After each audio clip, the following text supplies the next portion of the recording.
അനുദിന ബൈബിൾ വായന നമുക്ക് ശ്രവിക്കാം. ആ ദിവസങ്ങളിൽ വീണ്ടും ഒരു വലിയ ജനാവലി ഒന്നിച്ചുകൂടി. അവർക്ക് ഭക്ഷിക്കുവാൻ ഒന്നുമുണ്ടായിരുന്നില്ല.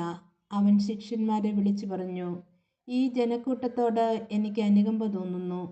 ഇവർ 3 ദിവസമായി എന്നോടുകൂടെയാണ്. അവർക്ക് ഭക്ഷിക്കുവാൻ ഒന്നുമില്ല. അവരെ വിശപ്പോടെ വീട്ടിലേക്ക് പറഞ്ഞയച്ചാൽ വഴിയിൽ തളർന്നു വീണേക്കും.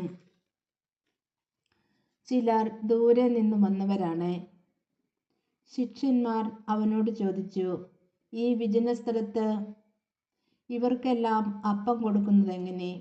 അവൻ ചോദിച്ചു, നിങ്ങളുടെ പക്കൽ എത്ര അപ്പമുണ്ട്? 7 എന്ന് അവർ പറഞ്ഞു.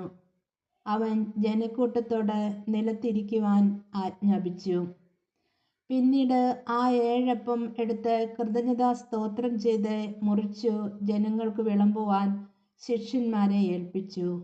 അവർ അത് ജനങ്ങൾക്ക് വിളമ്പി. കുറെ ചെറിയ മത്സ്യങ്ങളും അവരുടെ പക്കലുണ്ടായിരുന്നു. അവൻ അവയും ആശീർവദിച്ചു വിളമ്പുവാൻ ശിഷ്യന്മാരെ ഏൽപ്പിച്ചു. ജനം ഭക്ഷിച്ച് തൃപ്തരായി. ശേഷിച്ച കഷ്ണങ്ങൾ 7 കുട്ട നിറയെ അവർ ശേഖരിച്ചു. ഭക്ഷിച്ചവർ ഏകദേശം 4000 പേരുണ്ടായിരുന്നു.